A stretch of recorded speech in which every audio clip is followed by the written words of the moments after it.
Hello दोस्तों, सभी को जय श्री राम। कैसे हो आप सब? आशा करती हूँ आप सब ठीक होंगे, अच्छे होंगे। तो स्वागत है आपका अपने चैनल धमाकेदार कहानी में। तो इस कहानी में अपने कर्मों की सज़ा यही मिलती है, अच्छे कर्म हो या बुरे कर्म। तो दोस्तों, ये कहानी एक किसान के बेटे की है। इसका टाइटल है कर्म भोग। तो कहानी शुरू करते हैं। एक गाँव में एक किसान रहता था। उसके परिवार में उसकी पत्नी और एक लड़का था। कुछ सालों के बाद पत्नी की मृत्यु हो गई। उस समय लड़के की उम्र 10 साल थी। किसान ने दूसरी शादी कर ली। उस दूसरी पत्नी से भी किसान को एक पुत्र प्राप्त हुआ। किसान की दूसरी पत्नी की भी कुछ समय बाद मृत्यु हो गई। किसान का बड़ा बेटा जो पहली पत्नी से प्राप्त हुआ था, जब शादी के योग्य हुआ तब किसान ने बड़े बेटे की शादी कर दी। फिर किसान को की भी कुछ समय बाद मृत्यु हो गई। किसान का जो छोटा बेटा जो दूसरी पत्नी से प्राप्त हुआ था और पहली पत्नी से प्राप्त बड़ा बेटा, दोनों साथ साथ रहते थे। कुछ समय बाद किसान के छोटे बेटे की तबीयत खराब होने लगी। बड़े भाई ने कुछ आसपास के वैद्यों से इलाज करवाया, पर कोई राहत ना मिली। छोटे भाई की दिन ब दिन तबीयत बिगड़ती जा रही थी और बहुत खर्च भी हो रहा था। एक दिन बड़े भाई ने अपनी पत्नी से सलाह की, यदि ये छोटा भाई मर जाए तो हमें इसका इलाज के लिए पैसा खर्च न करना पड़ेगा और जायदाद में आधा हिस्सा भी नहीं देना पड़ेगा। तब उसकी पत्नी ने कहा, क्यों न किसी वैद्य से बात करके इसे जहर दे दिया जाए। किसी को पता भी ना चलेगा, कि किसी रिश्तेदारी में भी कोई शक ना करेगा कि बीमार था, बीमारी से मृत्यु हो गई। बड़े भाई ने ऐसा ही किया। एक वैद्य से बात की कि आप अपनी फीस बताओ, ऐसा करना, मेरे छोटे बीमार भाई को दवा के बहाने से जहर देना है। वैद्य ने बात मान ली और लड़के को जहर दे दिया और लड़के की मृत्यु हो गई। उसके भाई भाभी ने खुशी मनाई कि रास्ते का कांटा निकल गया, अब सारी संपत्ति अपनी हो गई। उसका अंतिम संस्कार कर दिया गया।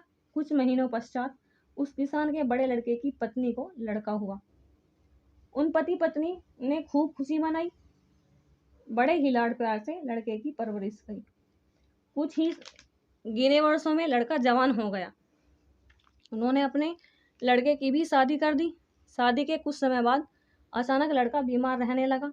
माँ बाप ने उसके इलाज के लिए वैद्यों से इलाज करवाया, जिसने जितना पैसा मांगा दिया ताकि लड़का ठीक हो जाए। अपने लड़के के इलाज में अपनी आधी संपत्ति तक बेच दी, पर लड़का बीमारी के कारण मरने की कगार पर आ गया।